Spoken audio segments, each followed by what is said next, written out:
Kalian kalau mau bentuk yang tengahnya bolong, ini juga bisa kalian cetak gini. Itu lembut, minyaknya tuh nggak nyerap ke dalam, dan juga airy banget. Ini kita bolongin tengahnya.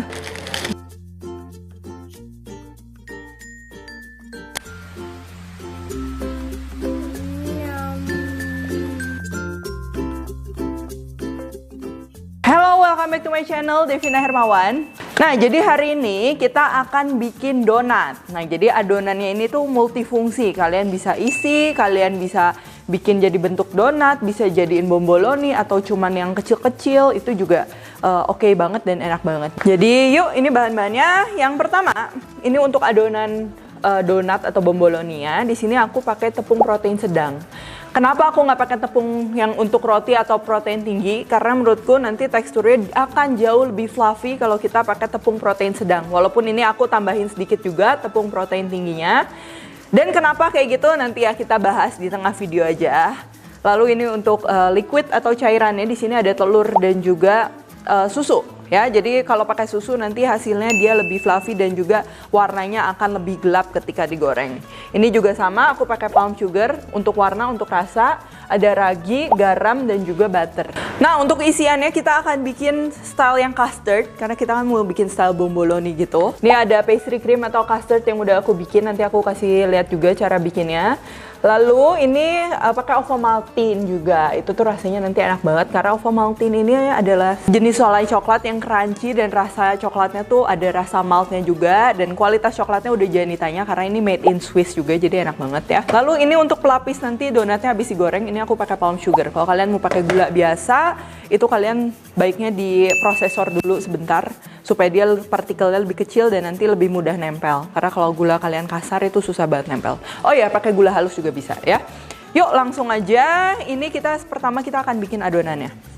Nah, ini kalian kalau misal kalian mau ngaduk pakai tangan, aku ada tips juga ya. Jadi pertama kalian ini gabungin dulu antara terigu, telur dan juga susu dan gula ya. Terus kalian aduk-aduk. Ketika dia emang udah lengket, kalian biarin dulu aja 20 menit sebelum kalian masukin bahan yang lain dan ngadonin. Itu nanti dia akan ngebantu tepungnya ini untuk menyerap si cairannya. Jadi nanti lebih gampang diulenin ya. Tapi karena ini aku pakai standing mixer, pakai mixer. Jadi ini gampang. Ini kita tinggal masukin aja semua bahan kecuali butternya. Sebenarnya kalau donat kalian mau campur semuanya juga nggak masalah sih. Nggak terlalu sensitif ya, adonannya beda kayak roti.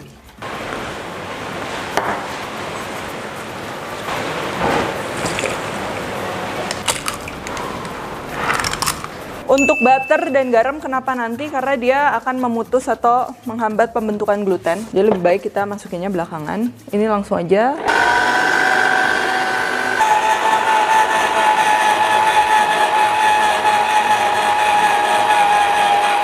Dia udah menyatu ya. Itu kita boleh masukin sekarang ininya apa? Butternya ya. Dan juga garamnya. Kalau kalian pakai salted butter atau margarin, jadi nanti garamnya boleh dikurangin atau nggak usah pakai garam.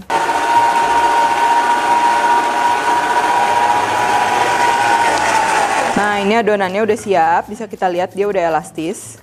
Walaupun dia nggak akan seelastis kalau kita pakai tepung protein tinggi atau tepung yang buat roti tuh, tapi ini udah cukup elastis. Dan ini adonannya tuh cukup cair supaya hasil donatnya juga fluffy. Makin banyak kandungan air atau liquid di dalamnya, itu akan semakin fluffy tapi semakin susah dibentuk. Jadi kita harus ambil tengah-tengahnya. Kita scrape ya. Ini kita akan bentuk, yang penting dia merata aja. Nah, sekarang ini kita akan diamkan first proofing sekitar 30-45 menit tergantung keadaan ruangan kalian. Nah, seperti yang tadi di awal aku bilang, aku mau share juga sedikit tentang tepung terigu ya. Jadi tepung terigu yang ada di pasaran tuh biasanya ada 3, tepung protein rendah, sedang, dan juga tepung protein tinggi. Jadi yang membedakan sebenarnya adalah kandungan mineralnya, mineral content. Dan juga yang paling penting adalah kandungan protein. Jadi kalau istilah internasionalnya tuh kita ada yang namanya tepung T45, T55, dan juga T65. Nah, kalau Paling sering digunakan T55 itu all purpose flour. Jadi semakin tinggi proteinnya tentunya ikatan glutennya dia semakin kuat dan juga kenyal. Kalau kita tarik tuh dia kuat. Itu biasa cocok untuk roti ya. Jadi dimana kalau roti itu dia emang ada tekstur kenyalnya dan juga berserat. Nah, kalau misalnya kita untuk donat, untuk bolu, itu tentunya pakai protein sedang karena kalau misalnya kita gigit dia lebih airy, lebih fluffy gitu kan, lebih lembut ya, nggak kenyal, nggak berserat gitu. Kalau protein rendah biasa bisa buat gorengan, buat cookies. Jadi kenapa ini aku pakai tepung protein sedang dan juga tinggi, kita nggak mau yang terlalu berat kan. Kalau misalnya kita kunyah tuh jadi kayak kenyal gitu, kurang enak. That's why aku pakai tepung protein sedang ya. Nih sambil nunggu kita bikin pastry creamnya. Ini aku udah bikin dulu. Caranya ini gampang banget ya. Jadi ini bahan-bahannya. Ini ada campuran susu dan juga krim. Cuman kalau kalian mau pakai susu aja juga bisa. Nah, kenapa ini kuning telurnya lebih banyak itu biar hasilnya tuh dia lebih creamy, lebih agak lengket-lengket gitu. Rasanya lebih gurih dan juga tentunya warnanya lebih cantik ya. Lalu kita panasin susunya. Ini bahan lainnya kita aduk aja jadi satu.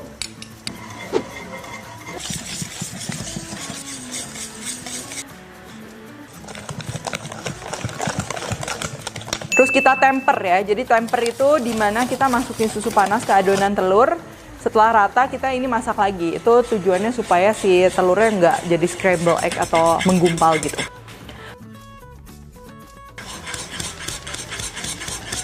Terus ini kita dinginin, jangan lupa ditutup kayak gini. Tujuannya supaya kulit atasnya dia nggak terbentuk ya.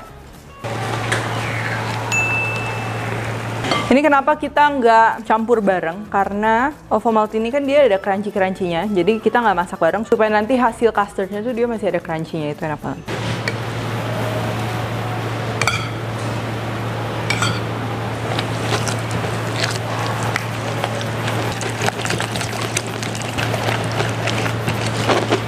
Nah, simple banget. Ini udah jadi. Isiannya dua macam. Yang pertama original custard. Gurih, manis. Teksturnya tuh lengket gitu. Itu enak banget. Dan yang ini yang Ovomaltine custardnya.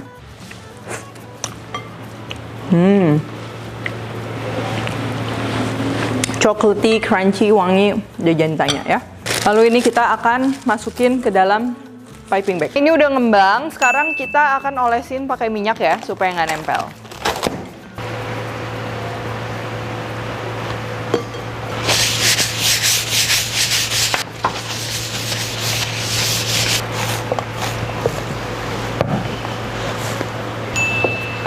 Kita giling pelan-pelan supaya semua gelembung-gelembungnya keluar. Nih ya, setelah merata kayak gini, ini ketebalannya kurang lebih segini. Tuh ini 1 cm lebih. Ini boleh kita cetak. Cuman dalam keadaan adonannya jangan ketat ya, tension. Jadi nanti dia mengkeret. Nah, udah relax kayak gini, sekarang bisa kita cetak. Sekarang kita cetak, ini kurang lebih diameternya 6-7 cm. Karena aku nggak suka terlalu besar, nanti susah matangnya.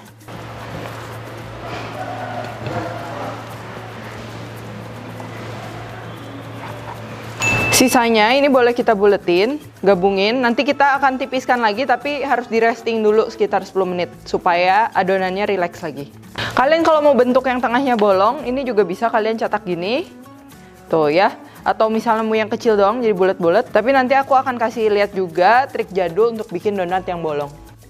Ini kalau yang udah dibentuk, ini kita tutup pakai cling wrap. Kita diamin kurang lebih 20-30 menit baru siap goreng ya. Sekarang kita panasin minyak.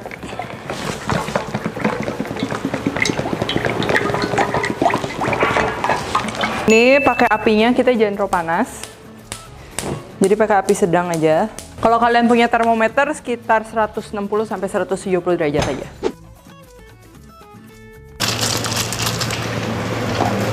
Nah, ketika udah kecoklatan gini, ini kita balik aja.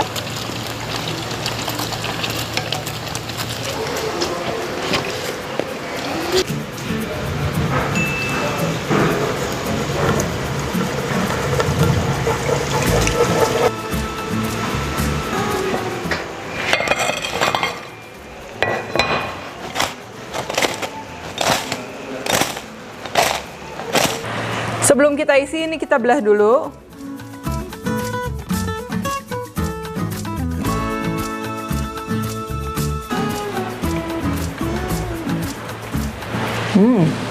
Jadi ini adonannya tuh beneran lembut, walaupun kita nggak pakai pelembut ataupun kita nggak pakai kentang yang biasanya dipakai itu. Tapi ini tetap enak banget. Nih ya, aku kasih lihat dalamnya.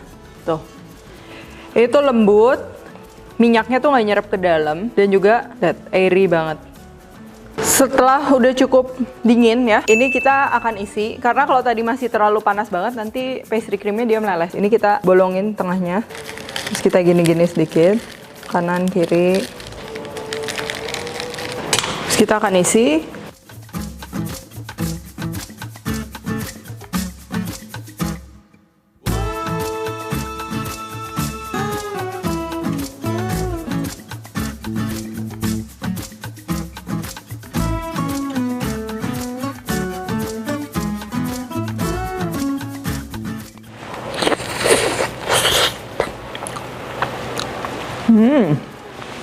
Adonannya ringan, lembut, wangi, dan juga custardnya tuh gurih, manisnya tuh pas. Jadi ini adalah salah satu resep custard yang aku paling suka, custard atau pastry cream ya. Dan yang paling penting adonannya itu, ya dia lembut, ngembang gitu, enak banget. Oke, thank you for watching. Jangan lupa juga like, subscribe, komen, dan juga kalau kalian recook boleh tag ke aku @devinahermawan or @devispantry. Stay tune terus buat video-video resep selanjutnya, tentunya yang enak, praktis ya. Thank you for watching. Tuh, dia udah tembus ya sinarnya ya. Apinya tuh jangan terlalu besar karena nanti gosong. Siap. Mau? Sip. Oh, sip. Sip. Hai guys, buku resep aku yang bertemakan Indonesian Fusion Food sudah tersedia di seluruh Gramedia dan toko buku Gunung Agung. Kalian juga bisa beli melalui Tokopedia, Shopee, dan Bukalapak dengan keyword Indonesian Fusion Foods. Yuk segera beli, jangan sampai kehabisan.